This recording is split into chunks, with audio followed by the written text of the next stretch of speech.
Di Waalaikumsalam warahmatullahi wabarakatuh. Oke, nggak kerasa ini sudah minggu ke-8. Dan ini adalah pertemuan dan ini adalah pertemuan kedua kita. Em, sambil jalan sebentar. Dan pada kesempatan kali ini fokus pembahasan kita adalah pada integrasi kesehatan masyarakat ke dalam perencanaan. Di dalam pertemuan kali ini saya melabeli atau saya memberikan em, saya membayangkan sebuah kota itu eh, dengan dua lapisan begitu ya. Lapisan yang nampak dan yang tak dan yang tak nampak begitu. Lapisan yang nampak mungkin rekan-rekan bisa membayangkan sendiri infrastruktur yang nampak, yang kelihatan jalan, jaringan jaringan telekomunikasi atau jaringan infrastruktur pedestrian. Sementara yang tak nampak itu hal-hal yang sifatnya berkaitan dengan penunjang kualitas kehidupan eh, dan dan hal-hal kecil lainnya gitu. Di sini em,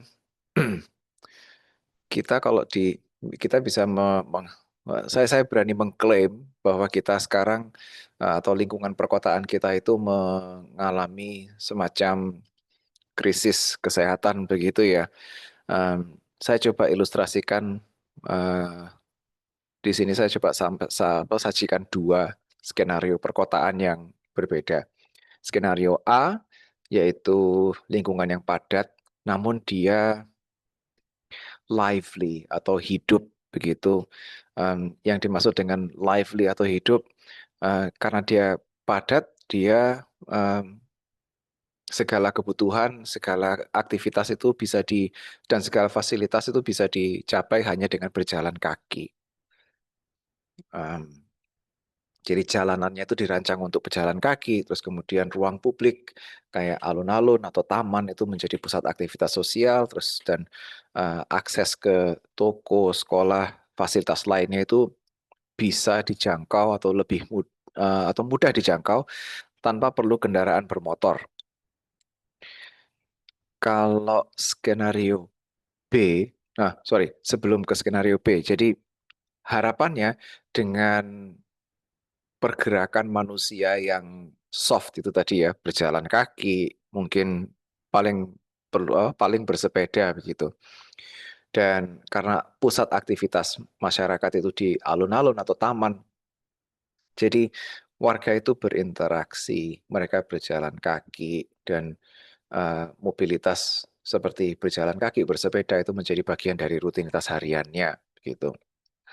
Nah, di skenario satunya, sebuah kota atau bagian kota, kawasan yang terletak di pinggiran kota mungkin, dia memiliki luas yang cukup besar dan dan mobilitas penduduknya, penghuninya itu bergantung pada kendaraan bermotor, sepeda motor, mobil, dan sejenisnya. Maksudnya kendaraan bermotor di sini adalah kendaraan bermotor eh, pribadi gitu. Dan di sini eh, perumahan, pusat-pusat perbelanjaan dan perkantoran itu terpisah ke dalam zona-zona homogen yang luas.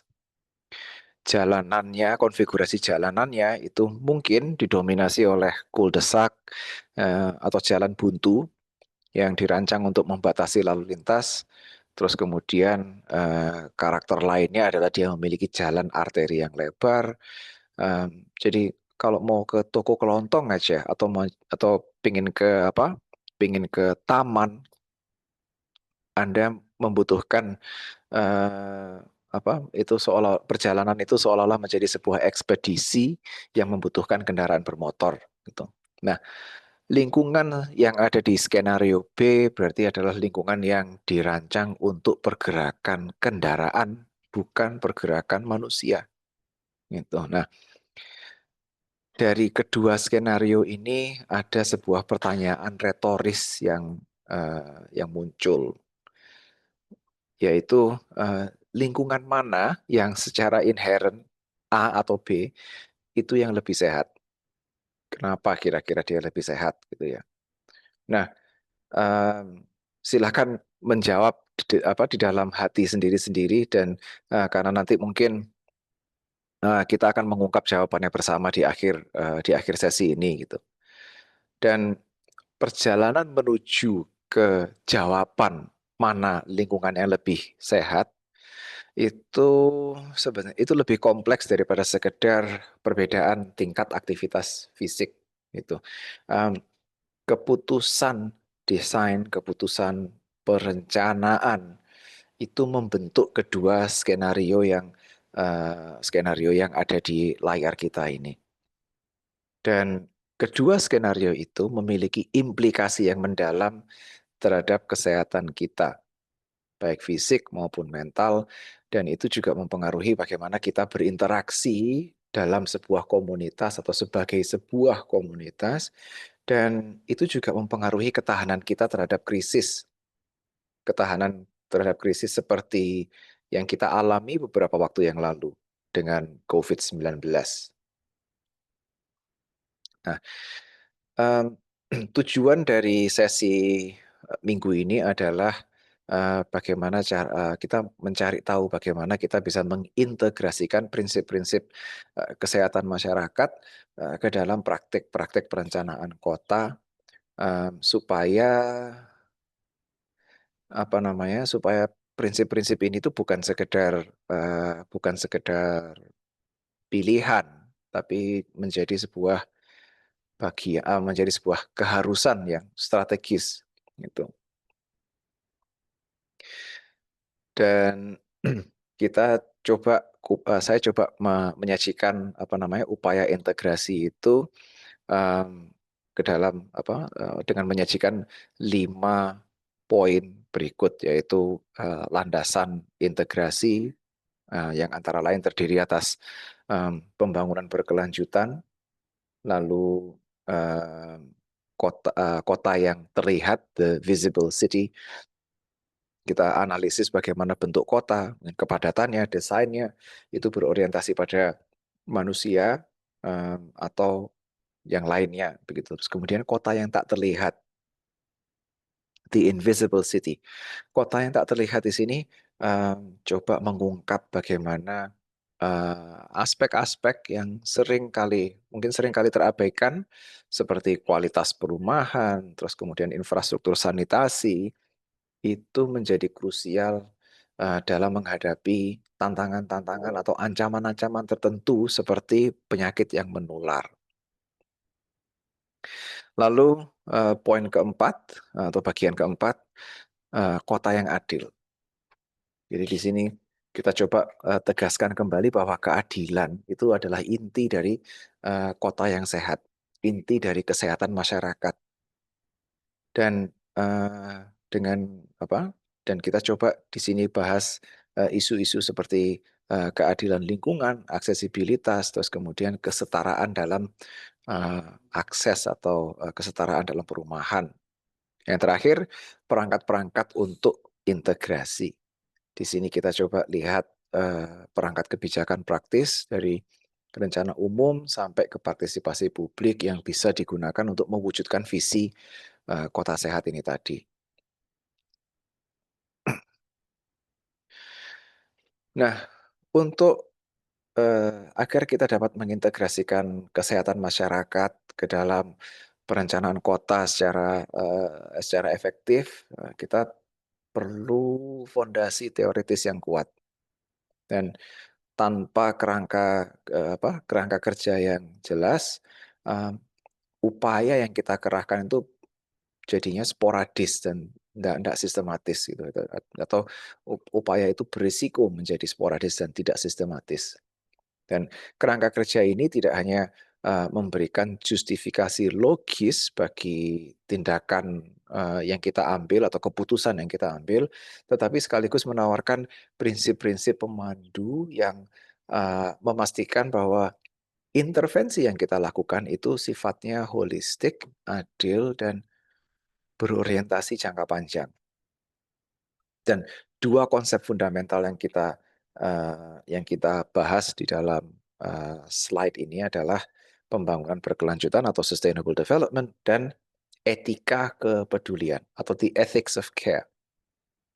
Nah, konsep inti yang menjadi acuan dalam perencanaan beberapa dekade terakhir adalah sustainable development atau pembangunan berkelanjutan.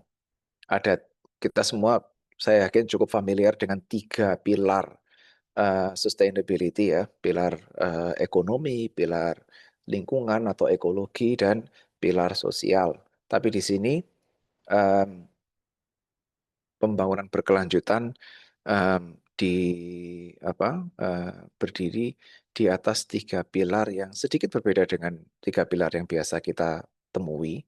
Di sini adalah tiga pilar ini disebut dengan 3E, environment atau lingkungan, ekonomi, dan equity atau keadilan. 3E. Ya, Anda bisa membayangkan bahwa pilar pertama, pilar lingkungan atau ekologi, environment, itu berfokus pada pelestarian ekosistem dan sumber daya alam. Kalau pilar ekonomi itu bertujuan untuk menciptakan prosperity atau kemakmuran yang stabil dan berkelanjutan. Dan sebagai gantinya pilar sosial itu menjadi pilar keadilan atau equity, itu yang barangkali sering terabaikan. Namun dia justru paling krusial untuk mencapai outcome atau hasil-hasil atau target-target kesehatan masyarakat, ya, keadilan. Nah, keadilan ini menekankan pentingnya distribusi sumber daya, pentingnya distribusi peluang yang merata, dan memastikan bahwa manfaat pembangunan itu bisa dinikmati oleh seluruh lapisan masyarakat, bukan hanya segelintir atau kelompok-kelompok tertentu. Nah, untuk memperdalam pilar keadilan itu, kita bisa memberikan dimensi etis atau etika pada perencanaan. Dan di sini saya pinjam lensa lensa analitis dari teori etika kepedulian atau the ethics of care. Nah, kerangka kerja 3E ini itu menantang model Homo economicus atau manusia ekonomi yang mengasumsikan bahwa manusia itu bertindak berdasarkan kepentingan diri sendiri. Dan sebagai gantinya menawarkan model omnes curans atau manusia yang peduli, yang mengakui ketergantungan dan keterkaitan satu sama lain, begitu. Dan dalam konteks perkotaan, kepedulian ini lebih dari sekedar penyediaan layanan medis atau pertolongan, begitu ya. Dia kepedulian ini mencakup penciptaan lingkungan binaan, penciptaan lingkungan sosial yang secara aktif, eh, secara aktif gitu ya, mendukung kesejahteraan, mempromosikan inklusi sosial, dan memastikan kalau kebutuhan kelompok-kelompok yang paling rentan itu terpenuhi. Dan ini adalah pergeseran paradigma dari sekedar mengelola ruang menjadi merawat sebuah komunitas. Saya kira diskusi soal the ethics of care ini sudah dibahas pada pertemuan kita sebelumnya, dan terima kasih atas posting di dalam forum yang diselenggarakan beberapa waktu yang lalu. Saya belum sempat membaca semuanya, hanya beberapa. Dan saya juga sudah sempat membaca beberapa respons dari ETS kemarin, evaluasi tengah semester kemarin. Juga saya singgung lagi di sini soal ethics of care. Dan konsep kembali ke sini, konsep kepedulian ini sebenarnya selaras dengan cita-cita yang termaktub dalam tujuan pembangunan berkelanjutan atau Sustainable Development Goals, SDGs. Dan khususnya goals yang relevan, yang secara spesifik menggarisbawahi pentingnya perencanaan yang berorientasi pada kepedulian dan keadilan adalah 10.2 social inclusion, yang yang tujuannya adalah memberdayakan dan mempromosikan atau mendorong inklusi sosial, inklusi ekonomi dan politik bagi semua tanpa memandang usia, jenis kelamin, disabilitas atau kemampuan, ras, etnis, asal-usul, agama maupun status ekonomi. Terus tujuan 11.6 yaitu environmental impact, di mana kita berusaha mengurangi dampak lingkungan per kapita, termasuk dengan memberikan perhatian khusus pada kualitas lingkungan lah ya, kualitas lingkungan atau kualitas udara dan manajemen atau pengelolaan limbah. Kemudian tujuan ketiga yaitu akses universal ke ruang-ruang perkotaan, ke peluang-peluang, ke dan lain sebagainya. Jadi ruang publik yang aman, inklusif, dapat diakses khususnya bagi kelompok rentan seperti perempuan, anak-anak, lansia dan penyandang disabilitas. Nah, dengan dengan memadukan prinsip-prinsip pembangunan berkelanjutan dan ethics of care, ini kita bisa mendapatkan landasan atau fondasi yang kokoh untuk merencanakan kota, merumuskan kebijakan, mengambil keputusan yang tidak hanya efisien, tidak hanya efisien dan ramah lingkungan, tapi juga sehat, adil bagi semua. Dan kerangka kerja ini menjadi pemandu kita dalam mengeksplorasi dimensi-dimensi kesehatan yang lebih konkret dalam desain atau rancangan perkotaan, baik yang terlihat maupun tak nampak. Nah, sekarang kita geser fokus kita ke kota yang terlihat. Rancangan atau rencana untuk active living atau gaya hidup yang aktif. Gitu. Nah, dimensi yang terlihat, yang nampak dari kota yang sehat ini adalah bagaimana keputusan-keputusan yang menyangkut perencanaan kota, desain kota dari skala regional sampai ke detail-detail jaringan jalan gitu ya. Itu secara langsung membentuk perilaku fisik penghuninya. Nah, ketergantungan kita pada kendaraan bermotor, mobil, sepeda motor pribadi itu mendorong mendorong berkurangnya aktivitas fisik. Terus kemudian kurangnya aktivitas fisik dan atau obesitas. Saya bilang dan atau karena tidak semua yang tidak semua yang obes atau tidak semua yang kurus kering itu bebas dari ancaman penyakit kronis. Dan isu-isu seperti ketergantungan pada kendaraan pribadi, kendaraan bermotor pribadi, kekurangnya aktivitas fisik ini sebenarnya bukan bukan bukan hanya bukan hanya kegagalan individu semata.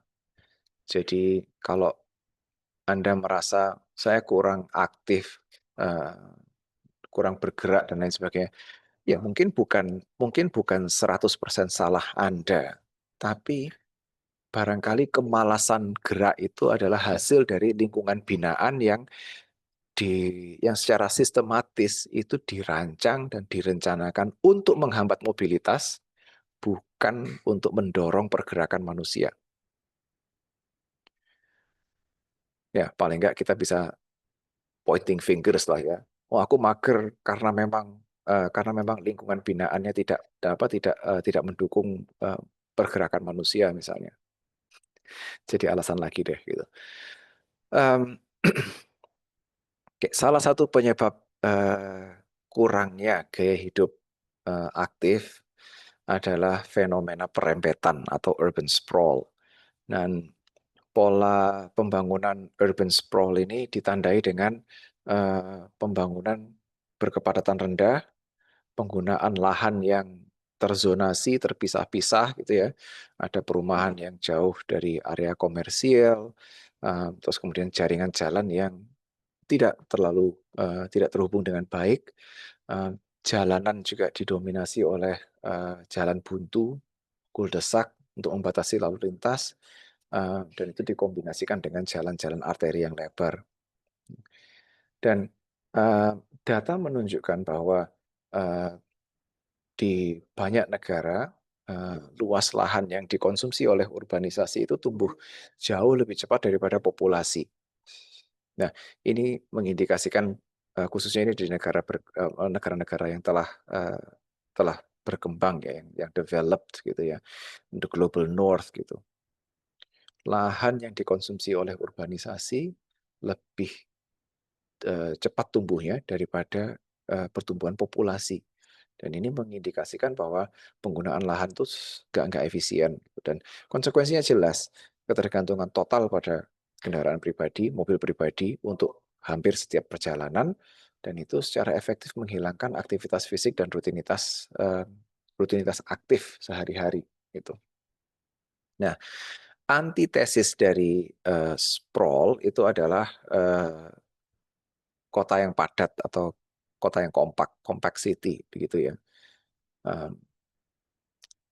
Maksudnya itu niatnya kepadatan yang lebih tinggi kalau dirancang dengan baik loh ya, itu bisa menciptakan lebih banyak manfaat kesehatan. Kenapa? Karena kepadatan itu eh, ke, mendukung kesinambungan sistem transportasi umum, dia mengurangi jarak perjalanan yang perlu ditempuh, meningkatkan kelayakan ekonomi bagi toko-toko, layanan lokal yang semuanya dapat dijangkau dengan berjalan kaki. Nah, ada sebuah studi yang dilakukan oleh Newman dan Kenworthy di akhir tahun 1980-an. Itu mereka secara gamblang menunjukkan adanya hubungan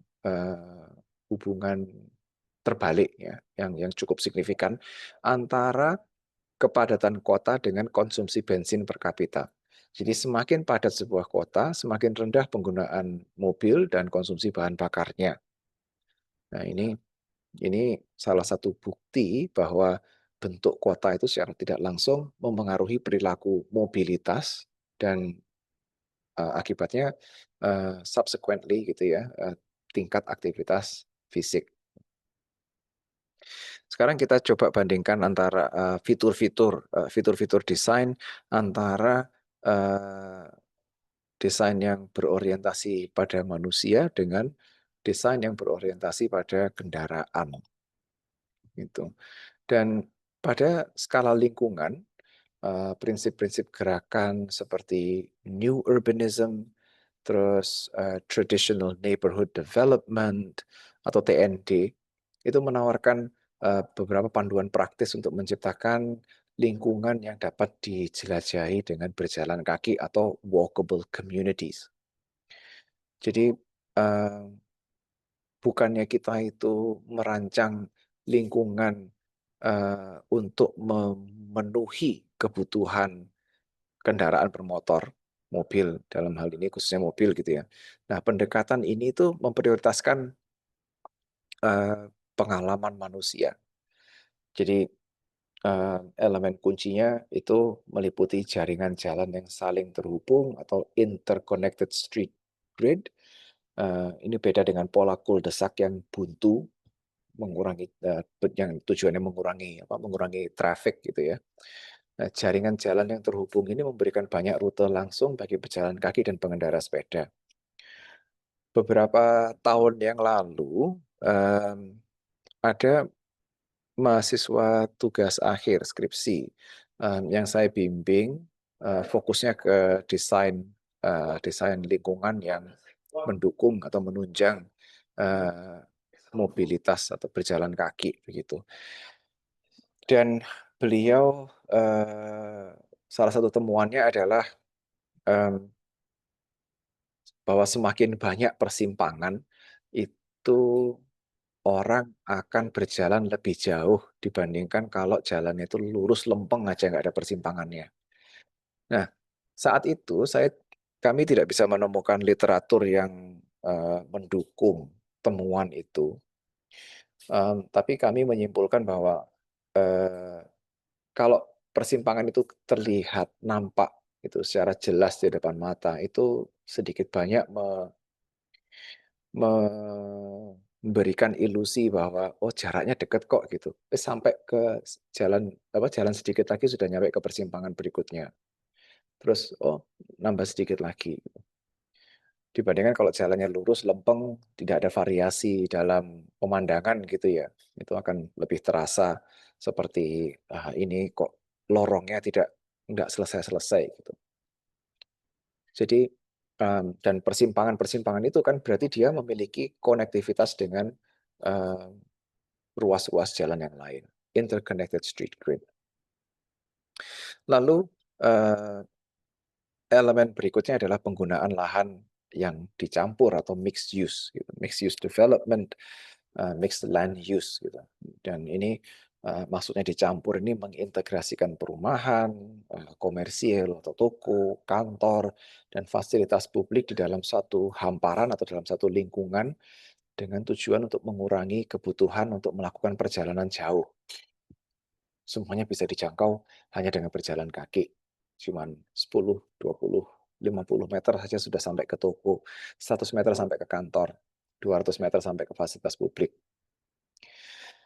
Dan elemen kunci berikutnya adalah desain yang berorientasi kepada pejalan kaki.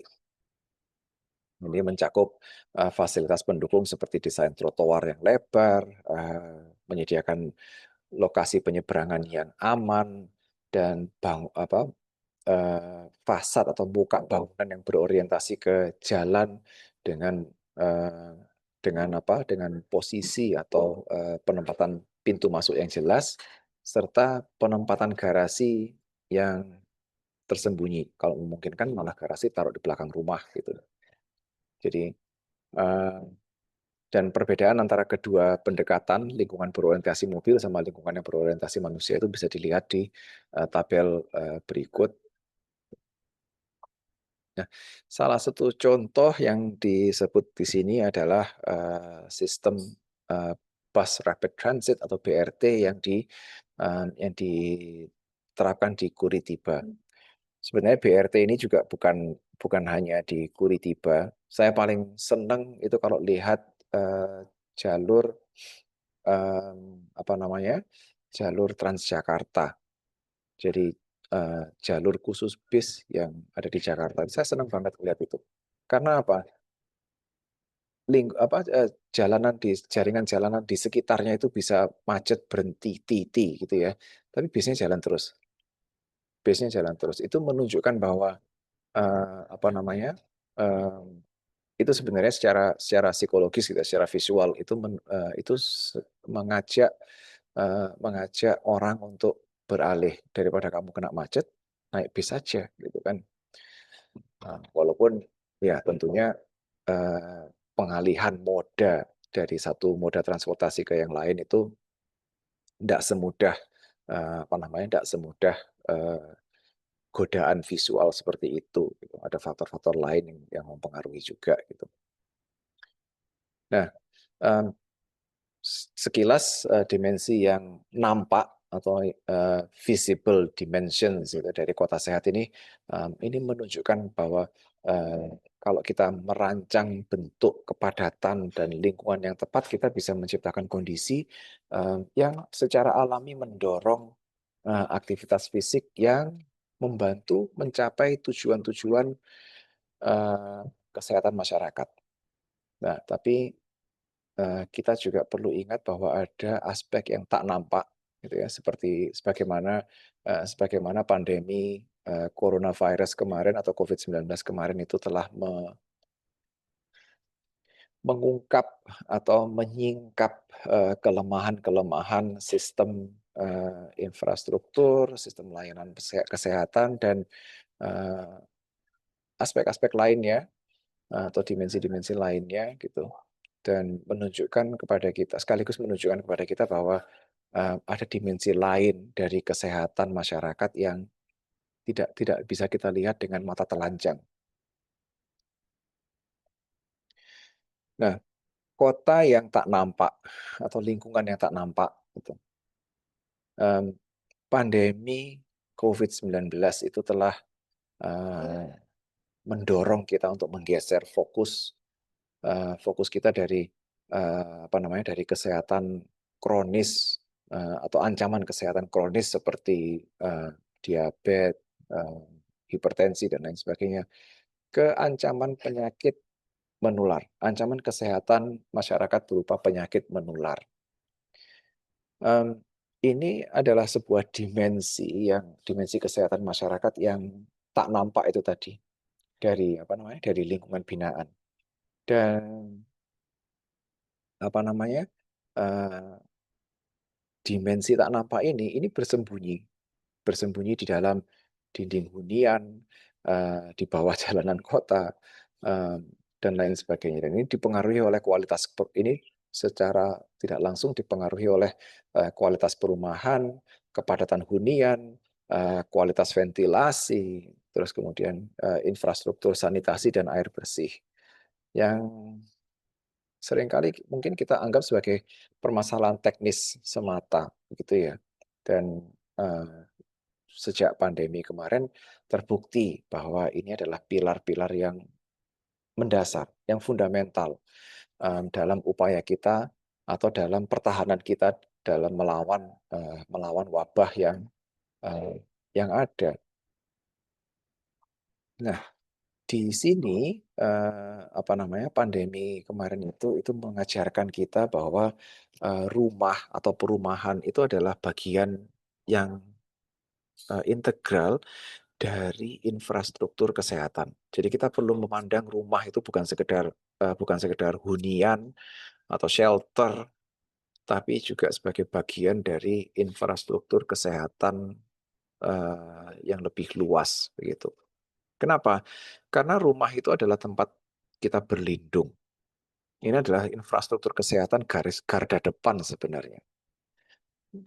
Kualitas bangunan, kualitas perumahan itu secara langsung itu mempengaruhi risiko penularan penyakit. Dan ini nampak di perumahan padat, perumahan yang formal, gitu ya. Ada beberapa studi tentang dinamika resiliensi selama pandemi COVID-19 kemarin. Eh, itu studi-studi itu sudah saya letakkan di bacaan, di folder bacaan di minggu ke-8 ini. Fokusnya ke resiliensi selama pandemi COVID di permukiman kumuh di Surabaya dan di Rusunawa seputar Surabaya. Dan dari studi-studi itu, dan kebetulan saya juga aktif membimbing beberapa studi itu, dan eh, teman-teman menemukan bahwa ada beberapa faktor kunci yang memperburuk atau memperparah penularan virus. Yang pertama adalah ventilasi yang buruk. Em, Rumah di permukiman yang padat itu umumnya memiliki sistem penghawaan atau ventilasi yang tidak memadai. Ya gimana mau sirkulasi yang memadai kalau bangunannya sudah dempet-dempetan gitu kan ya. Dan sirkulasi udara yang buruk itu eh, meningkatkan konsentrasi aerosol-aerosol yang mengandung virus atau bakteri lain di dalam ruangan, sehingga ini akan secara signifikan meningkatkan risiko penularan melalui udara atau airborne transmission di antara anggota keluarga. Dan kalau ini sudah terjadi, maka rumah itu menjadi hotspot ya, hotspot penularan. Itu bukan tempat isolasi yang aman gitu. Dan itu dari ventilasi saja. Gitu. Berikutnya adalah kepadatan yang berlebih. Nah, kadang-kadang karena alasan luas bangunan atau alasan lain, gitu, pemisahan ruang itu tidak optimal. Terus kemudian tingginya jumlah penghuni dalam satu unit hunian itu eh, membuat praktek-praktek seperti isolasi mandiri, karantina itu tidak memungkinkan, itu mustahil. Hampir mustahil untuk diterapkan.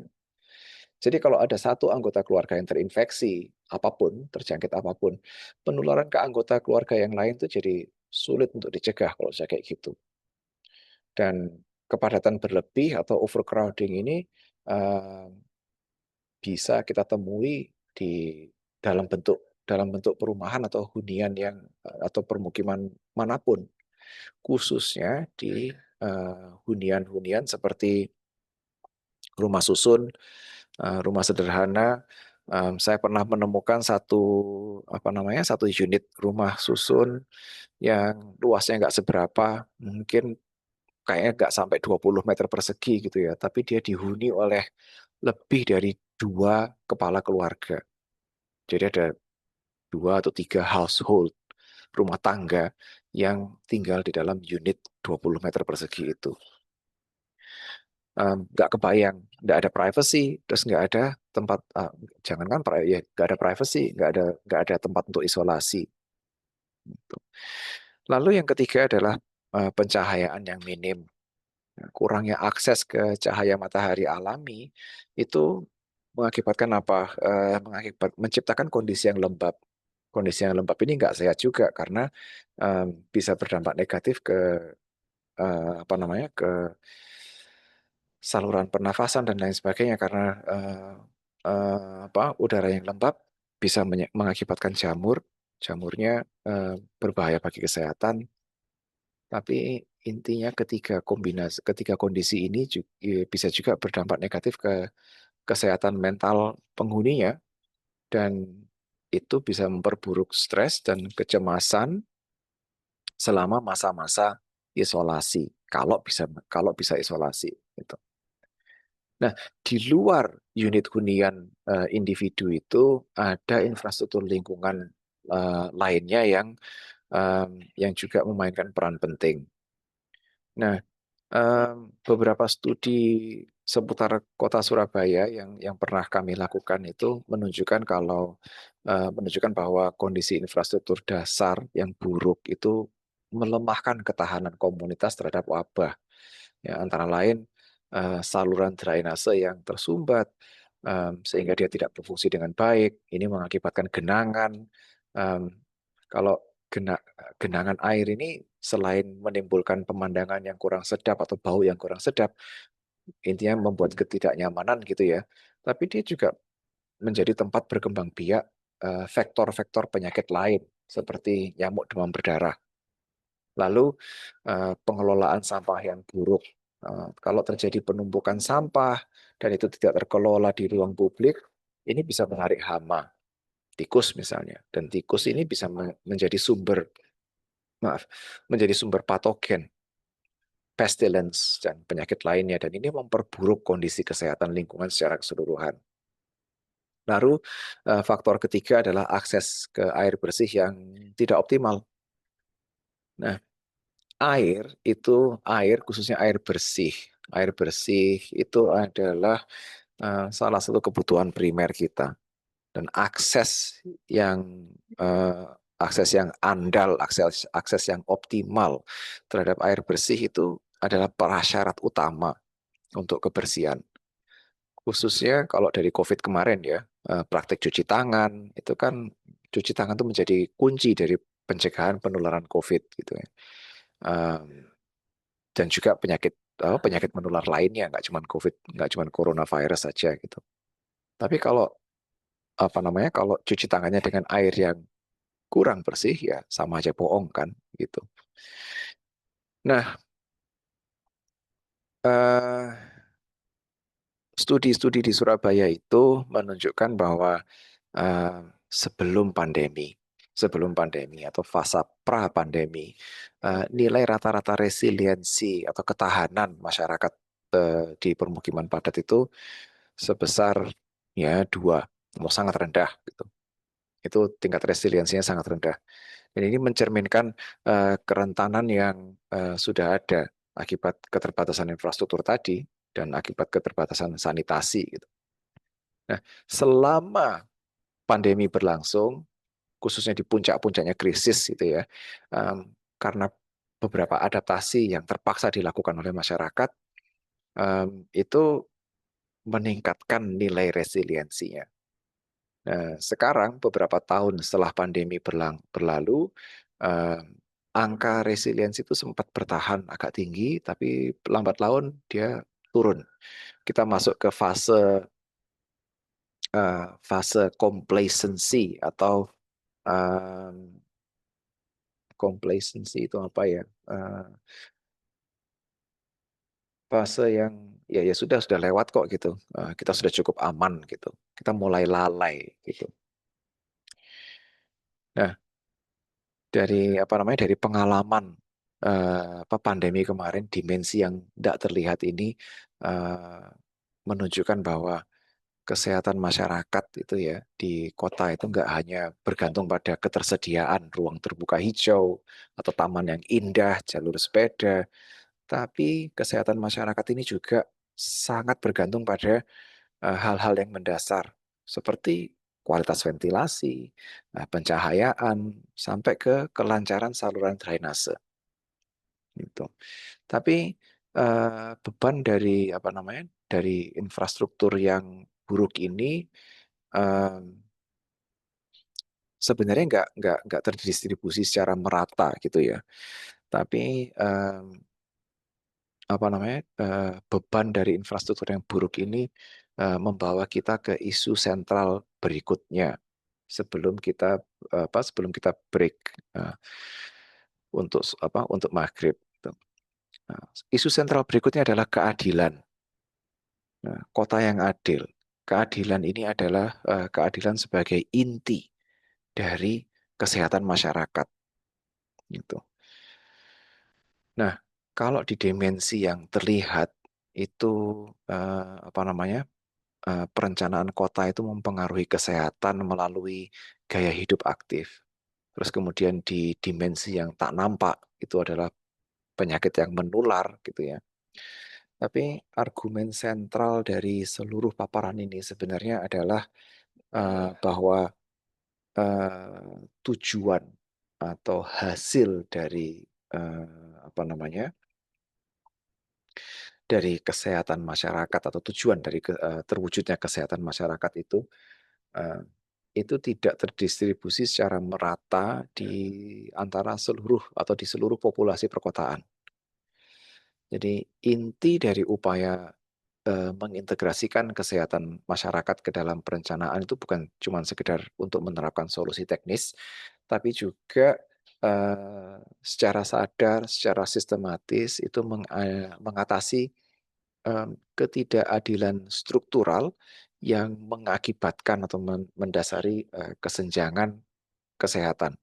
Ya, kota yang sehat itu harusnya pada dasarnya menjadi kota yang adil. Jadi kota yang sehat itu adalah kota yang adil.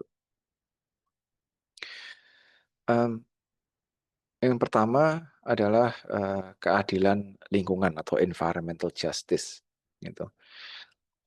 Environmental justice ini menyoroti bagaimana masyarakat berpenghasilan rendah dan kelompok minoritas itu secara tidak proporsional menanggung beban lingkungan yang negatif secara berlebih dibandingkan kelompok masyarakat yang berpenghasilan lebih baik. Nah, komunitas-komunitas ini mereka kenapa kok seperti itu ya? Karena mereka dalam memilih tempat tinggal atau pilihan tempat tinggalnya itu hanya memungkinkan berlokasi di dekat pabrik yang berpolusi mungkin, atau dekat tempat pembuangan limbah beracun, atau di dekat jalan raya yang padat gitu. Dan kondisi ini itu bukan, no, di tempat saya sudah adzan, saya mengusulkan break, apa namanya, break sholat maghrib mungkin 15 menit begitu. Jadi ini sekarang 5.25 di jam saya. Nanti kita lanjutkan lagi di jam 5.40 gitu ya. Karena ada perbedaan antara lokasi kita, lokasi kita, jadi mungkin ada yang adzannya lebih lebih telat, itu ada selisihnya gitu. Jadi kita break dulu. Kita ketemu lagi di jam 5.40 atau 5.45 deh, 5.45 gitu aja. Oke, makasih. Sampai saya akan pause share dan pause recording dulu. Oke, tadi kita sampai di keadilan lingkungan atau environmental justice gitu.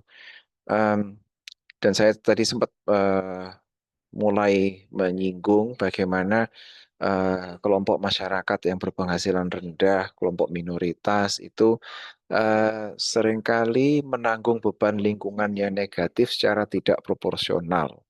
Ya, mungkin karena kapasitas fiskal mereka, komunitas-komunitas ini hanya mampu menempati atau menghuni lokasi yang berada di dekat pabrik yang berpolusi, tempat pembuangan limbah, atau mungkin juga jalan raya yang padat. Em, Situasi yang mereka hadapi ini bukan bukan kebetulan. Izin off cam. Oke, nggak apa-apa. Eh, Silahkan bagi yang tidak memungkinkan on cam, silahkan off cam. Em, ini bukan kebetulan. Jadi situasi yang mereka hadapi ini adalah, kalau di negara-negara seperti Amerika itu karena keputusan zonasi secara historis, terus kemudian devaluasi properti di kalangan atau di komunitas-komunitas kulit di di kalangan komunitas non kulit putih, em, itu secara sistematis menjadikan area-area apa namanya, area-area yang kurang digemari ini menjadi area-area yang paling sedikit perlawanannya. Sorry, bukan yang kurang digemari. Em, Zona-zona atau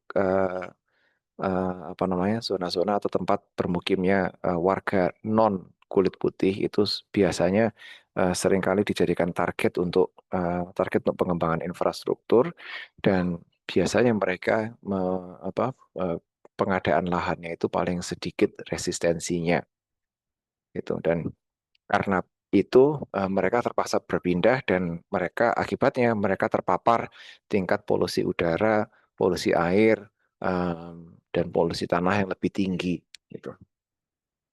Dan itu kemudian berimplikasi kepada health outcomes um, atau hasil dari atau kondisi kesehatan yang lebih buruk gitu.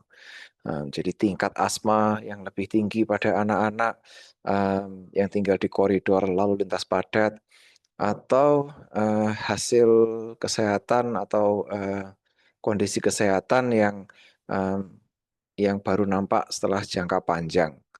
Kondisi kesehatan lebih buruk di jangka panjang akibat paparan bahan kimia beracun secara terus-menerus gitu. Itu nggak nampak secara langsung, tapi baru terakumulasi di kemudian hari. Terus berikutnya adalah accessibility for all atau aksesibilitas bagi kelompok rentan. Keadilan itu juga berarti memastikan bahwa kota dan fasilitas-fasilitas dan peluang yang ditawarkan itu bisa diakses dan digunakan, dimanfaatkan oleh semua warganya, seluruh lapisan masyarakat, termasuk kelompok-kelompok yang rentan.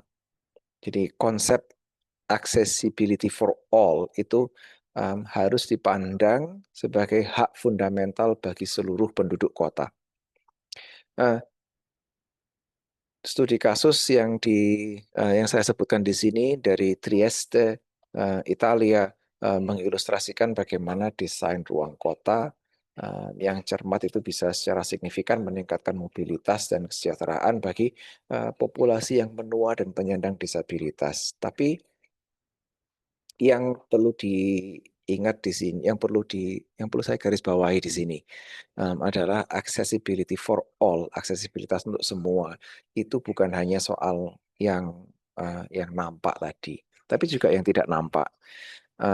Khusus untuk khusus untuk yang ramah atau populasi lansia misalnya. Selain infrastruktur yang bisa mengakomodasi keterbatasan mobilitas mereka, jejaring sosial, kesempatan bertemu dengan sesama lansia itu juga penting bagi apa namanya eh, bagi mereka ini. Gitu. Dan itu adalah salah satu soft infrastructure gitu ya yang bisa kita sediakan, yaitu ruang-ruang dan peluang bagi kaum lansia itu untuk saling berinteraksi.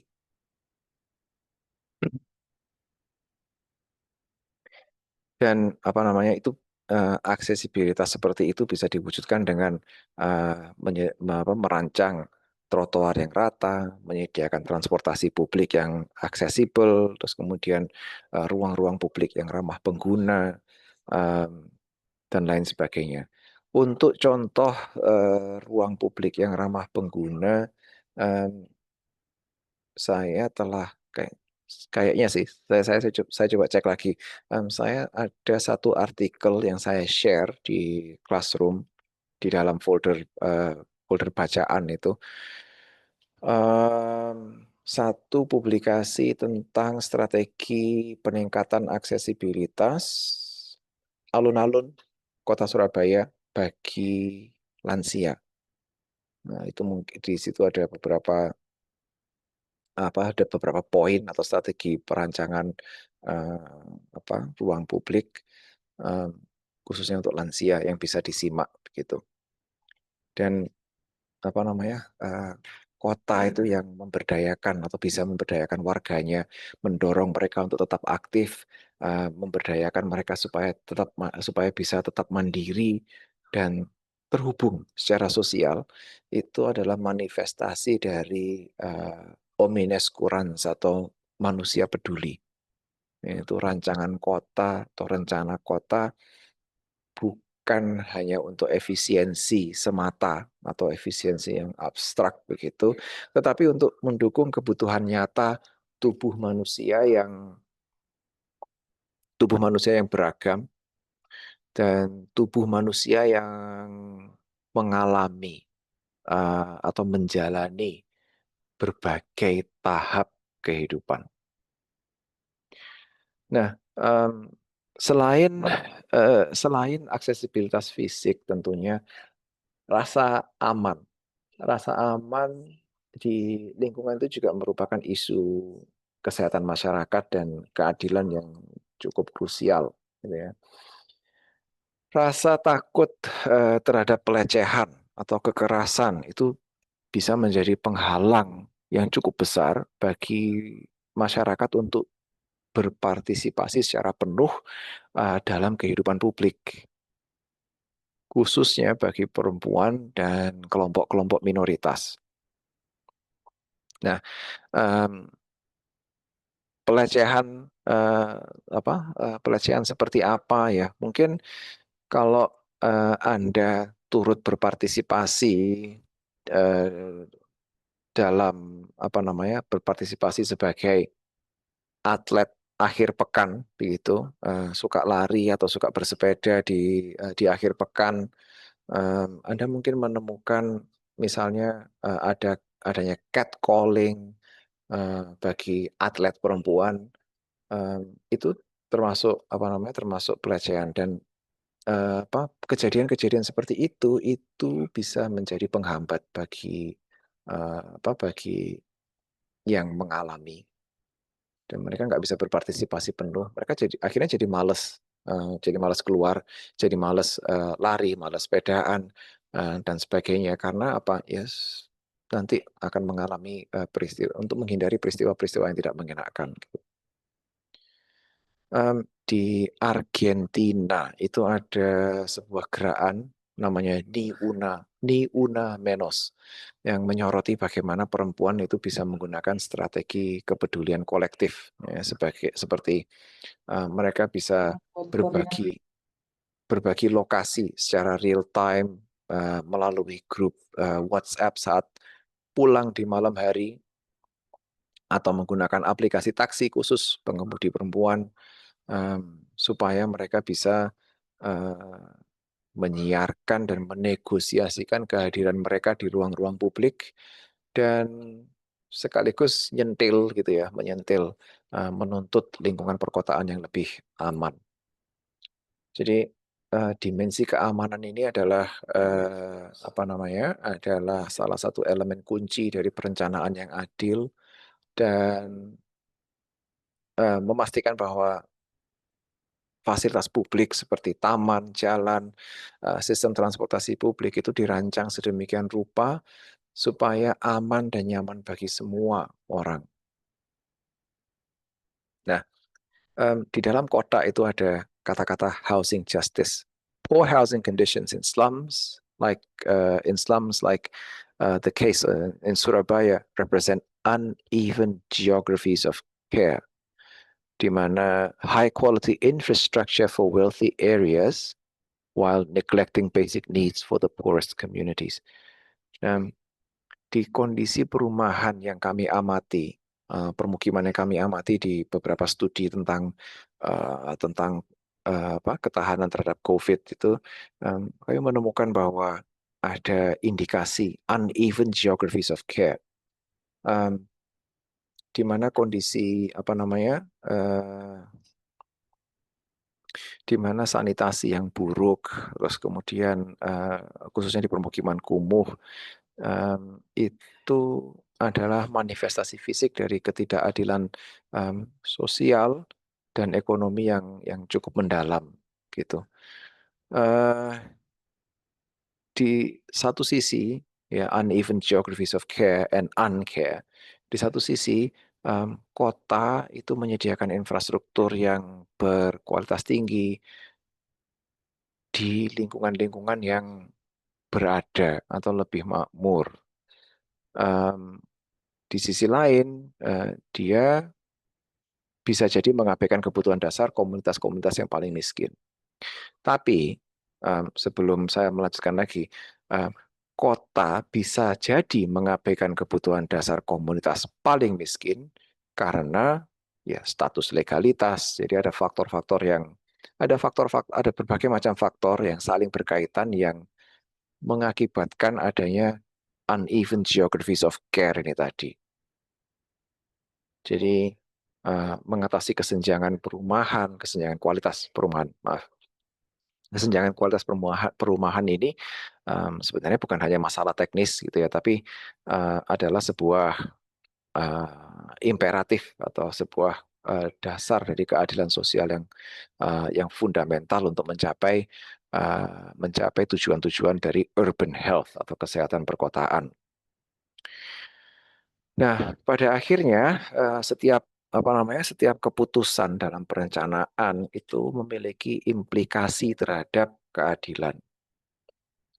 Every planning decision has equity implications. Nah, pilihan untuk membangun jalan raya misalnya, menempatkan taman atau mereformasi zonasi yang itu akan selalu menghasilkan pemenang dan pecundang, winners and losers gitu. Nah, pendekatan perencanaan yang berorientasi pada kesehatan masyarakat itu harus secara eksplisit bertanya atau menanyakan siapa yang diuntungkan, siapa yang dirugikan. Jadi setiap keputusan yang akan Anda ambil nanti itu coba tanya ke diri sendiri, siapa yang diuntungkan dari keputusan ini, siapa yang dirugikan.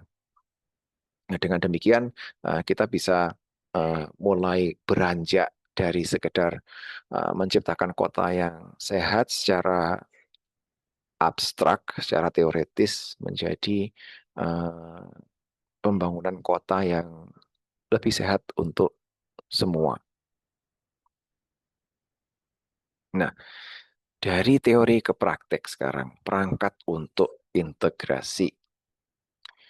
Nah, bagaimana caranya kita menerjemahkan prinsip-prinsip pembangunan berkelanjutan, ethics of care, terus kemudian equity ke dalam lingkungan binaan yang konkret.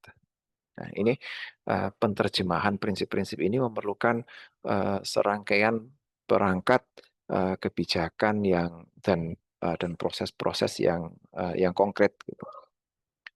Para perencana, pembuat kebijakan, para pengambil keputusan, advokat masyarakat, itu memiliki berbagai macam instrumen yang bisa digunakan untuk membentuk kota yang lebih sehat, lebih adil.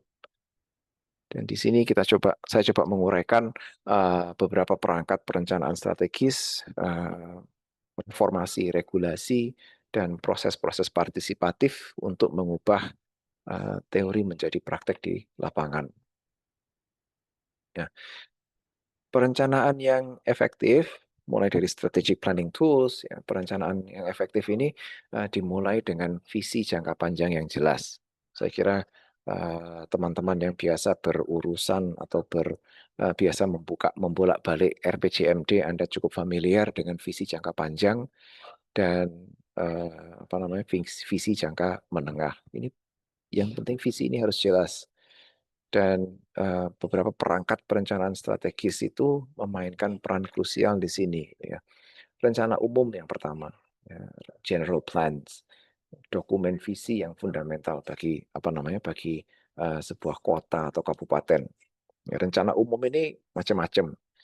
Bisa rencana tata ruang, bisa rencana-rencana pengembangan yang lain gitu. Intinya dia menetapkan tujuan dan kebijakan jangka menengah, jangka panjang untuk pembangunan fisik, sosial dan ekonomi gitu. Dan dengan secara eksplisit mengintegrasikan tujuan-tujuan kesehatan masyarakat dan nilai-nilai keadilan seperti mendorong atau mempromosikan gaya hidup aktif, tapi juga bukan hanya kata-kata, gitu. Mendorong kehidupan atau gaya hidup aktif dengan cara menyediakan infrastruktur pendukung, jejaring sosial yang mendukung, dan lain sebagainya. Gitu.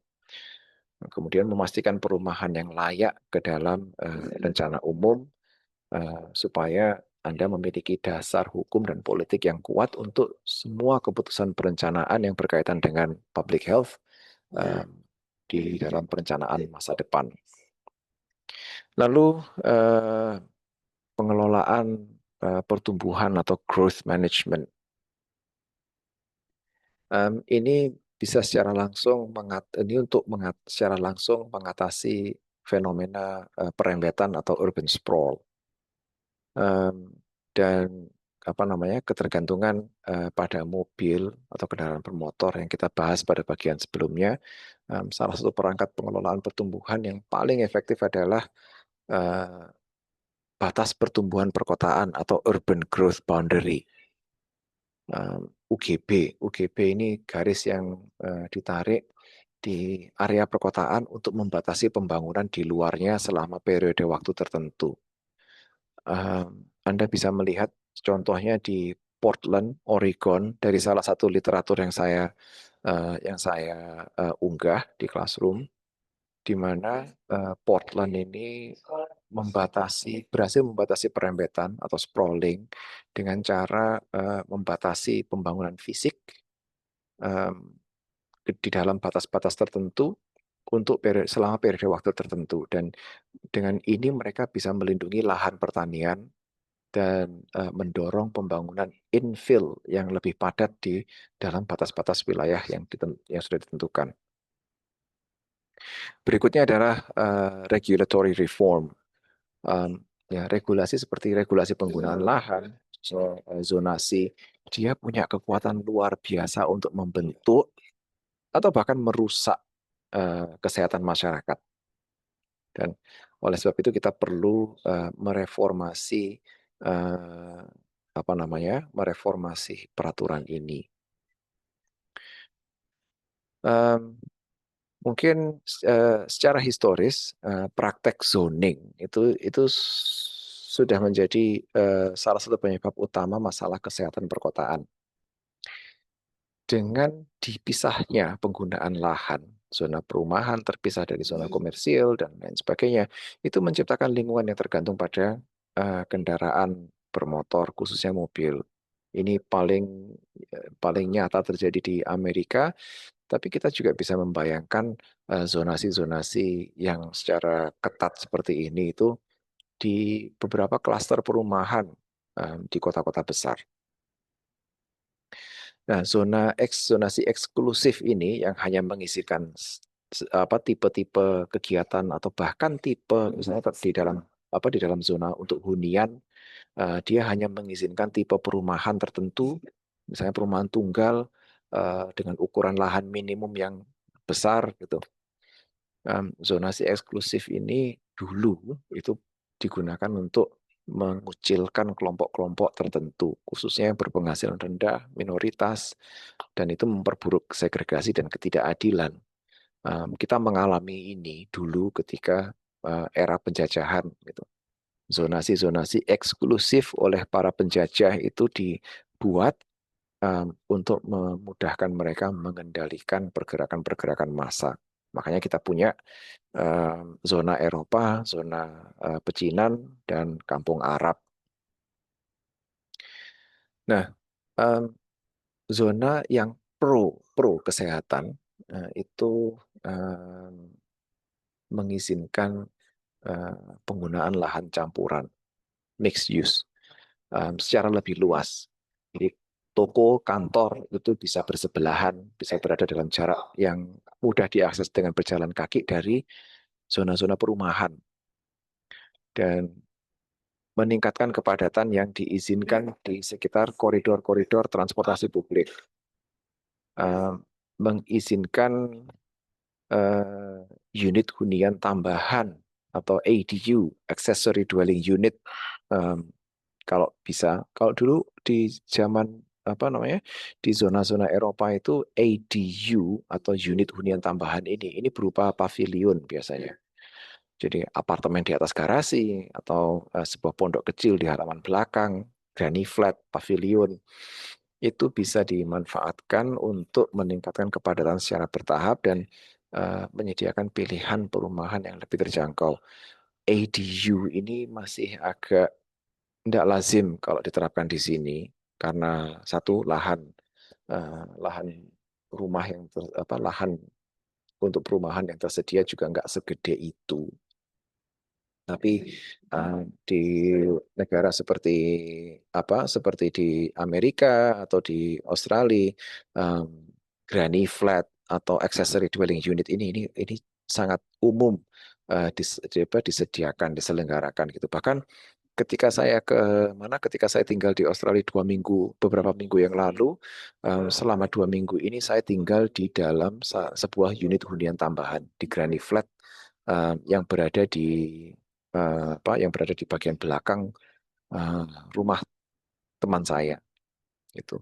Nah, di sini sebagai calon perencana dan pembuat kebijakan, gitu, Anda nanti sebagian dari Anda juga sudah sudah berpraktek gitu ya dalam proses perencanaan ini.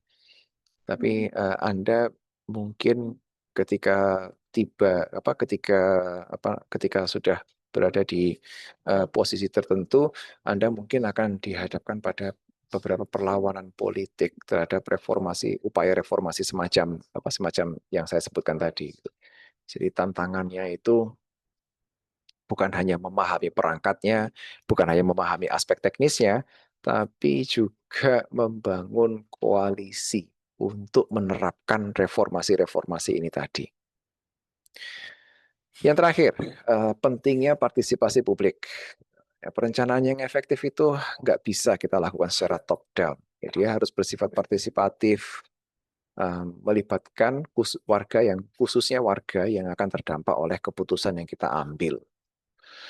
Um, saya ingin sharing sedikit tentang tentang publikasi yang baru saja saya submit ke salah satu jurnal, um, di mana di dalam publikasi tersebut saya menyajikan atau mempublikasikan hasil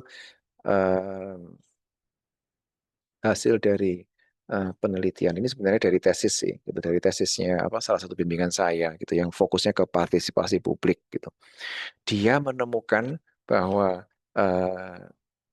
di dalam di dalam tangga partisipasi publik yang digagas oleh Sherry Arnstein, eh, partisipasi publik di dalam praktek perencanaan di Indonesia itu masih di dalam tahap eh, tokenisme, di mana partisipasi publik itu diselenggarakan melalui forum yang pesertanya telah ditentukan sebelumnya oleh pihak-pihak yang berwajib, dan para peserta ini sekedar mengkonfirmasi dan melegitimasi keputusan yang diambil oleh pemerintah. Ya, perlu diketahui bahwa kasus yang diamati di dalam di dalam penelitian ini adalah pengembangan master plan smart city di salah satu kabupaten di Jawa Timur. Jadi dia menemukan di dalam kasus itu masih tingkatnya masih tokenisme, dan sehingga masih perlu upaya-upaya yang lebih giat begitu agar masyarakat itu benar-benar diberdayakan dan keputusan yang diambil itu memang benar-benar berdasarkan feedback atau umpan balik dari masyarakat itu sendiri. Karena selama ini setelah forum konsultasi publik, masyarakat itu seringkali tidak tahu feedback yang mereka berikan itu diapakan, apakah dipertimbangkan, apakah ditolak, karena tidak ada transparansi dan akuntabilitas dari proses konsultasi publik itu sendiri. Gitu. Jadi itu temuan kami, atau temuan dia begitu, yang saya yang saya sintesiskan berdasarkan yang saya sintesiskan atau saya refleksikan terhadap literatur-literatur yang ada. Nah, dengan dengan menggunakan kombinasi dari ketiga perangkat strategis ini tadi, kita bisa mulai menjembatani kesenjangan antara visi kota yang sehat dengan kenyataan di lapangan. Oke, terakhir, coba kita sintesiskan kembali poin-poin yang utama yang telah kita diskusikan gitu ya. Jadi upaya untuk mengintegrasikan kesehatan masyarakat ke dalam perencanaan kota itu bisa kita ringkas ke dalam 3 poin fundamental yang bisa menjadi pegangan kita semua, baik sebagai mahasiswa, akademisi, praktisi, maupun sebagai warga kota secara umum gitu ya. Yang pertama, kesehatan masyarakat itu adalah outcome, adalah hasil dari desain atau rencana yang kita buat. Kesehatan itu bukan sekedar hasil dari pilihan individu atau faktor biologis semata. Ya, pilihan-pilihan yang kita buat yang berakibat terhadap bentuk kota kita, mulai dari bagaimana kita merencanakan jaringan jalan, di mana kita menempatkan taman, seberapa padat kita membangun, dan bagaimana kita menghubungkan berbagai tempat dan kegiatan itu secara langsung dan secara signifikan membentuk kesehatan fisik atau mempengaruhi kesehatan fisik dan mental kita. Kota yang dirancang untuk mobilitas dan sirkulasi kendaraan bermotor, khususnya mobil, ya pasti akan menghasilkan warga yang tidak aktif. Sementara kota yang memang direncanakan untuk pergerakan manusia akan mendorong pergerakan manusia dan mendorong interaksi manusia. Jadi kesehatan itu nggak cuma bukan hanya preferensi atau pilihan individu, tapi hasil dari sebuah rencana atau hasil dari sebuah desain. Lalu yang kedua, kita perlu fokus juga pada hal-hal yang tak nampak. Pandemi kemarin itu memberikan kita pelajaran yang sangat berharga. Saya mengatakan bahwa pandemi itu adalah hal yang dalam tanda kutip hal yang baik karena itu mengungkap kelemahan-kelemahan infrastruktur kesehatan kita, mengungkap kelemahan jejaring sosial kita. Itu jadi infrastruktur kesehatan itu infrastruktur kesehatan masyarakat itu yang paling krusial adalah atau berasal dari hal-hal yang tidak nampak. Misalnya kualitas bangunan, ventilasi yang baik, sistem sanitasi yang berfungsi, akses ke air bersih, pengelolaan limbah gitu ya. Ya kayak ventilasi. Ventilasi ini adalah aspek yang mikro sekali. Nggak akan nampak di dalam rencana kota. Paling-paling dia hanya menjadi sebuah nomenklatur di dalam regulasi bangunan. Tapi enggak, itu bukan sesuatu yang sangat visual yang bisa kita lihat. Kualitas ventilasi, kualitas pencahayaan gitu. Itu yang saya maksud dengan hal-hal yang tidak nampak. Padahal itu sangat penting. Itu sama pentingnya, itu sangat penting dan sama pentingnya dengan keberadaan taman, jalur-jalur sepeda, dalam itu sama pentingnya dalam melindungi kesehatan populasi. Kalau kita mengabaikan aspek yang tak nampak ini berarti kita eh, secara sadar atau secara tidak sadar malah membangun kota yang rapuh, kota yang rentan terhadap krisis. Lalu poin ketiga, equity is a prerequisite atau keadilan adalah prasyarat. Ya, saya tadi menyampaikan bahwa kalau kota itu nggak bisa disebut sebagai kota yang sehat jika manfaat kesehatannya itu hanya bisa dinikmati oleh sebagian kecil warganya. Kota yang sehat ya haruslah menjadi kota yang adil.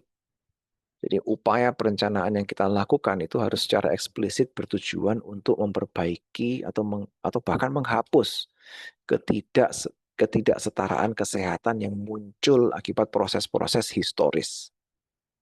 Kita perlu mendistribusikan sumber daya lingkungan, peluang-peluang secara lebih merata, sekaligus melindungi kelompok-kelompok yang paling rentan. Jadi keadilan itu bukan hanya sekedar pertimbangan tambahan, tapi menjadi prasyarat mutlak untuk mencapai health outcomes, urban health outcomes yang sejati dan berkelanjutan. Nah, saya rasa saya akan menutup paparan sesi ini dengan kata-kata "The future city is in your hands", karena sebagai calon perencana, calon pembuat kebijakan, arsitek bahkan pemimpin masyarakat, kita semua, Anda semua memiliki peran yang sangat krusial, sangat unik untuk dimainkan, gitu ya. Saya ingin Anda yang sudah berprofesi, yang sudah bekerja, untuk membayangkan kembali peran profesi Anda. Mungkin tidak hanya menjadi perancang ruang fisik, tetapi juga menjadi pelopor, pendorong, arsitek dari kota yang lebih sehat, lebih adil, lebih peduli. Gitu. Oke, terima kasih atas perhatiannya. Sekarang saya buka sesi untuk tanya jawab dan diskusi. Monggo,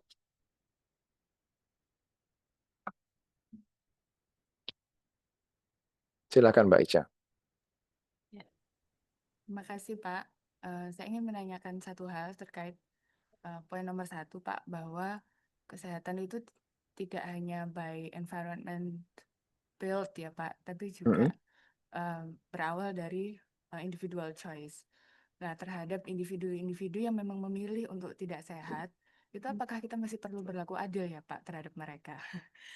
For example, misalnya orang buat apa gitu negara membiayai pengobatan penderita kanker paru yang memang nyata-nyata dia memilih untuk merokok gitu, seperti itu misalnya. Masih perlu care nggak sama orang-orang kayak gitu? Saya nggak bermaksud rasis misalnya ya, mungkin secara genetik kan ras tertentu tuh memang pola hidupnya memang nggak bersih gitu. Memang habitnya secara genetik tuh mungkin suka membuang sampah sembarangan atau BAB sembarangan dan sebagainya gitu. Should we care to that kind of community, to that person gitu Pak? Perlukah kita masih tetap berlaku adil gitu sama kelompok-kelompok yang seperti itu? Terima kasih Pak. Oke, wow, itu pertanyaan yang menarik, menggelitik dan sangat menarik. Apakah perlu kita berbuat adil kepada orang-orang yang, apakah kita perlu peduli dengan orang-orang yang secara sadar merusak diri mereka sendiri dan lingkungan sekitarnya? Mungkin ini tidak terlalu relevan, tapi saya jadi ingat ada kata-kata yang pernah diucapkan eh, oleh orang tua siswa, yaitu um, you cannot be friends with everybody, but you have to be nice to everybody. Jadi saya kira itu adalah apa ya, kata-kata itu uh, mungkin atau kata-kata itu menurut saya relevan sekali dengan prinsip keadilan itu tadi. Ya, oke, mereka memang memutuskan apa namanya untuk merokok, dan karena mereka merokok, mereka sendiri yang karena mereka merokok, mereka menderita kanker paru-paru. Terus apakah kita harus peduli? Ya, well, as a human being gitu ya, sebagai manusia, saya kira jawabannya adalah ya, karena setahu saya kalau dari konteksnya tenaga medis, mereka punya kewajiban untuk menyelamatkan dan melindungi nyawa manusia, sekalipun sekalipun apa namanya, sekalipun situasi yang mereka alami itu adalah hasil dari individual choice mereka sendiri. Jadi ya tetap kita harus tetap berlaku. Kita tetap harus menyediakan layanan. Kita tetap harus menyediakan fasilitas untuk mereka-mereka yang by choice itu memutuskan untuk eh, tidak hidup sehat begitu. Um, think of it this way. Saya jadi ingat diskusi beberapa waktu yang lalu soal transportasi publik. Kenapa kita tidak bisa memaksa orang untuk naik transportasi publik supaya mereka tidak berkendara dengan kendaraan pribadi? Saya bilang ya itu namanya dictatorship kalau kayak gitu, bukan demokrasi. Demokrasi itu artinya kita memberikan opsi lebih banyak, choice. Semakin banyak opsi, semakin banyak pilihan, semakin baik. Jadi Anda bisa memilih mau naik mobil, mau naik sepeda motor pribadi, atau naik bis, atau naik becak, atau berjalan kaki, atau bersepeda, atau berlari, atau numpang. Seperti itu. Jadi choice. Yang penting choice. Karena we live in a democracy, we don't live in a dictatorship. Saya bilangnya gitu. Jadi mungkin itu juga bisa membantu menjawab. Um, beri mereka pilihan. Beri mereka pilihan. Kalaupun pilihannya tidak sesuai, ya tetap kita harus melayani mereka sebaik mungkin. Kira-kira begitu, Mbak.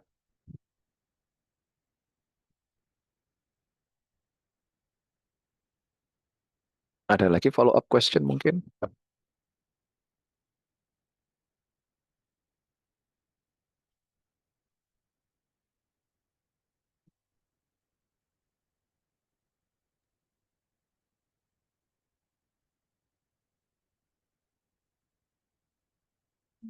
Mbak Dena, Ya, izin Bapak, monggo. tadi ada ini ya suatu hal yang menarik menurut saya. Mhm, Memang kita harus memberikan akses yang merata, tapi ada kalanya tadi terkait dengan terkendala eh, legalitas. mhm, Seringnya permukiman kumuh itu slum squatter itu berada di area yang memang tidak legal, sehingga kita mhm. juga tidak bisa memberikan fasilitas tersebut. Padahal kesehatan itu di sini kan memang harus penting ya, harus memberikan air bersih, akses sanitasi yang layak dan sebagainya. Eh, Menurut ini, apa perspektif ini, bagaimana kita harus menyikapinya? Apakah karena kan harusnya kan kota itu menyediakan bagi warganya, sedangkan yang di aspek yang ilegal itu belum tentu dia itu adalah penduduk kota ini, bukan warga kota ini maksudnya. Misalkan secara administrasi dia itu warga dari daerah lain yang memang sengaja datang ke kota ini untuk mengadu nasib untuk lebih ekonomi yang lebih baik. Namun mereka tinggalnya di tempat yang ilegal, sehingga akhirnya secara aspek kesehatannya juga tidak penuhi. Oke, Em, ya itu mirip dengan apakah kita harus berlaku adil terhadap semua gitu ya. Apalagi kalau mereka statusnya itu ilegal atau mereka menempati lahan-lahan yang tidak semestinya. Perlu kita ingat bahwa ketika kita bilang soal keadilan, ya keadilan bagi mereka, bagi semua yang mengikuti aturan yang berlaku. Jadi uneven geographies of care yang saya tulis di dalam kota ini, high quality infrastructure for wealthy areas, sementara basic needs for poorest communities itu terabaikan. Ya, kan saya tadi mengatakan bahwa ya community ini tidak semuanya poor community yang legal. Kalau mereka berada di permukiman kumuh, ya masa terus kita harus melegalkan mereka? Itu kan sama aja dengan kita menambah kerjaan, menambah beban bagi kota kita sendiri. Gitu. Nah, terus solusinya gimana? Em, Solusi teknis saya kira sudah banyak. Banyak permukiman legal yang lebih aksesibel bagi masyarakat berpenghasilan rendah. Ya contohnya rusunawa, rusunami, dan fasilitas public housing lainnya gitu ya. Termasuk termasuk fasilitas likuiditas pembiayaan kayak FLPP dan lain sebagainya. Sudah banyak sebenarnya upaya yang kita lakukan untuk memberikan akses memberikan akses ke perumahan yang layak huni bagi mereka yang kurang beruntung.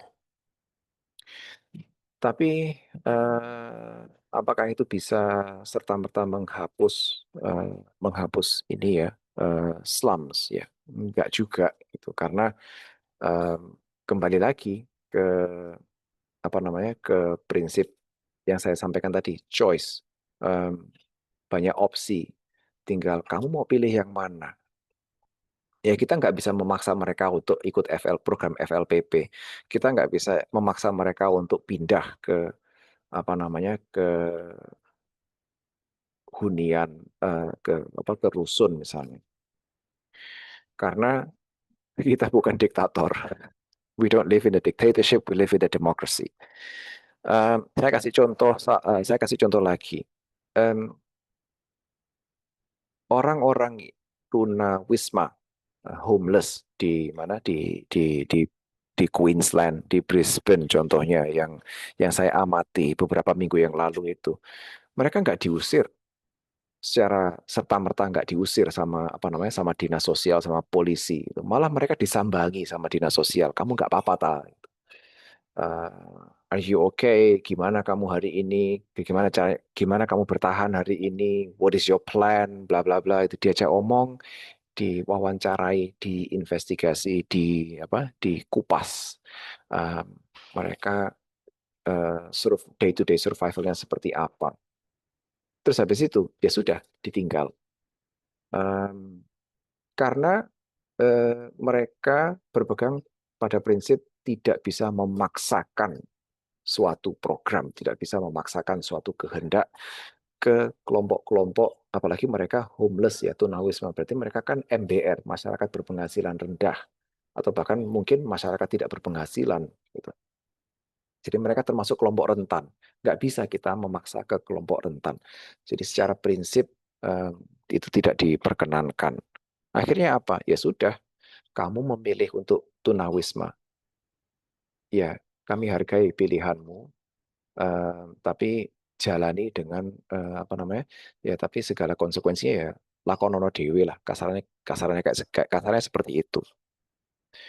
Jadi kalau kita mau kembali ke housing justice ini tadi, ya sudah, kalau mereka tidak punya air karena mereka menghuni lahan yang ilegal, nggak ada listrik dan lain sebagainya, ya wes, konsekuensi dari kamu menghuni lahan yang ilegal, kamu tidak bisa mendapatkan basic infrastructure. Kalaupun ada health outcome yang muncul akibat pilihanmu, ya hadapilah sendiri. Jadi di sini saya menegasi apa yang saya sampaikan ke Mbak Ica barusan, bahwa kita harus berlaku adil bagi semua. I'm a walking contradiction, I am gitu. Ya, tapi kita harus berlaku adil pada semua selama mereka berada di platform yang sama dengan kita. Selama mereka berada di kerangka legal yang sama dengan kita. Selama mereka mematuhi undang-undang yang sama, peraturan yang sama dengan yang kita jalani atau yang kita jaga amanatnya. Kira-kira kayak gitu, Mbak.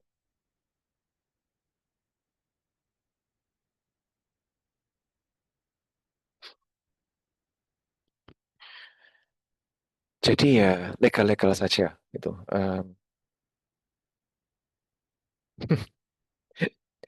Don't get involved in the illegal. Ada follow up? Ada pertanyaan follow up mungkin susulan?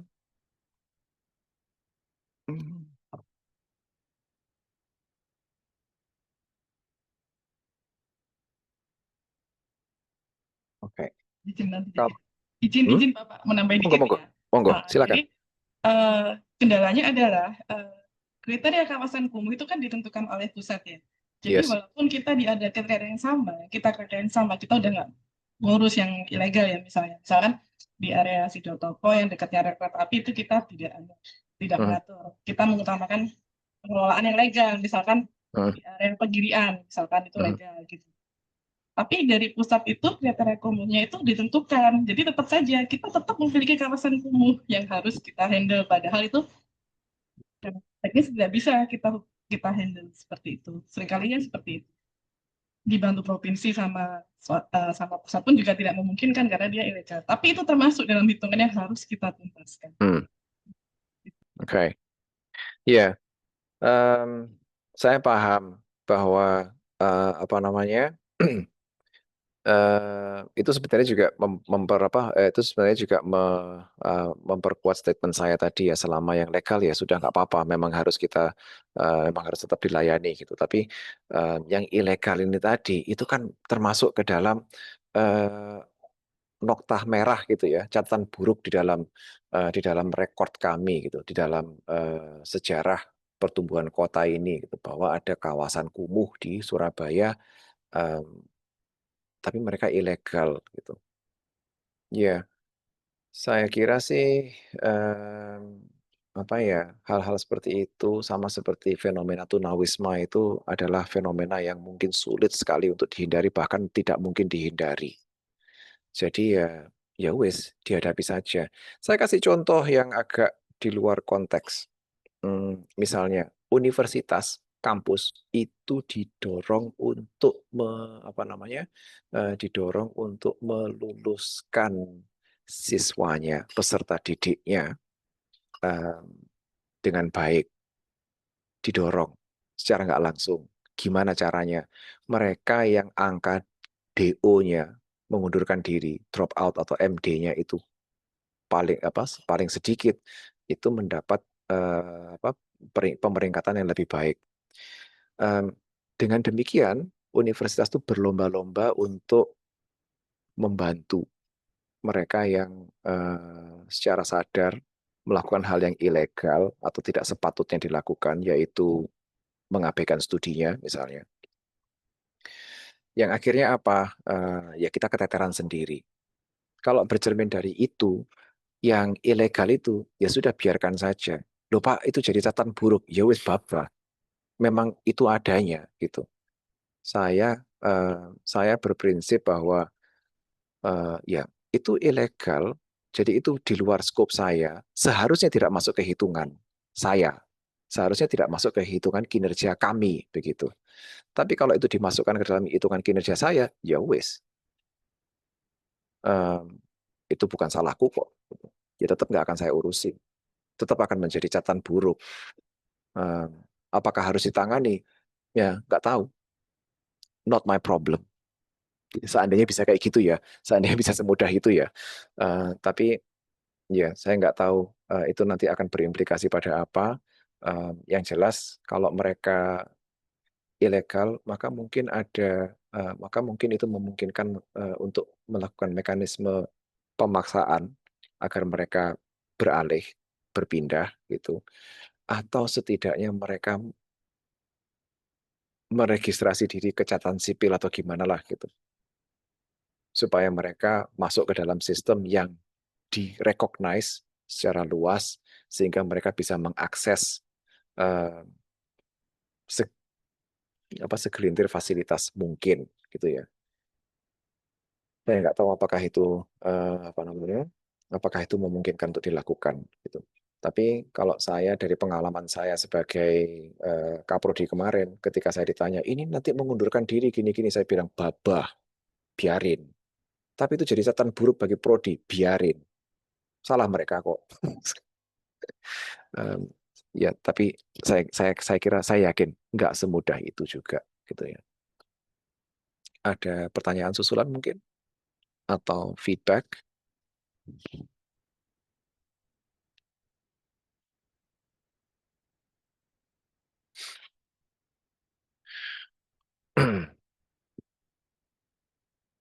Oke, kalau belum ada atau tidak ada, saya ingin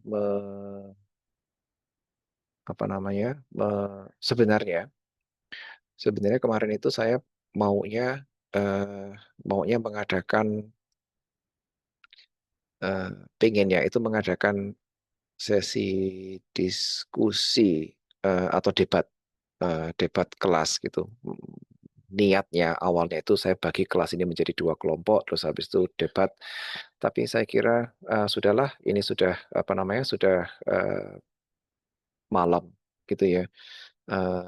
Saya kira 2 pertanyaan yang ada di classroom ini bisa kita renungkan bersama gitu. Yang pertama adalah apa keseimbangan yang tepat antara kebijakan sosial ekonomi dan desain fisik lingkungan binaan dalam memfasilitasi kesejahteraan penduduk, terutama mengingat bahwa perencanaan di masa lalu seringkali mengabaikan bentuk fisik dengan keyakinan bahwa kebijakan yang tepat akan menyelesaikan semua permasalahan. Lalu, bagaimana perencanaan kota dapat secara lebih efektif mengintegrasikan infrastruktur mobilitas aktif atau soft mobility seperti berjalan kaki dan bersepeda dengan ruang-ruang hijau, layanan sosial dan kesehatan, serta fasilitas pendidikan dan budaya untuk mengatasi penyakit kronis dan gaya hidup pasif, terutama di daerah perkotaan yang berorientasi pada mobilitas kendaraan bermotor. Anda boleh merenungkan pertanyaan itu, terus kemudian membaca beberapa bacaan yang sudah saya sediakan di sini. Ada 1, 2, 3, 4, 5, 6, ada 6 artikel yang soal lansia tadi itu apakah sudah masuk build environment design features helping evaluating COVID dynamic resiliency. Oh belum. Yang yang akses ke aksesibilitas bagi lansia itu tadi belum saya tambahkan di sini. Saya tambahkan segera setelah kelas berakhir. Anda bisa menggunakan bacaan-bacaan itu tadi sebagai referensi untuk refleksi 2 pertanyaan ini tadi. Silahkan menuliskan refleksinya 300 sampai 500 kata saja. 250 kata juga nggak apa-apa. 200-250 kata juga nggak apa-apa. Terus kemudian dikumpulkan ke dalam refleksi kelas debate ini. Ini ada deadline-nya nggak sih ini? Ini tidak ada deadline-nya. Jadi saya tunggu submission-nya ini sampai pertemuan kita selanjutnya, yaitu di minggu ke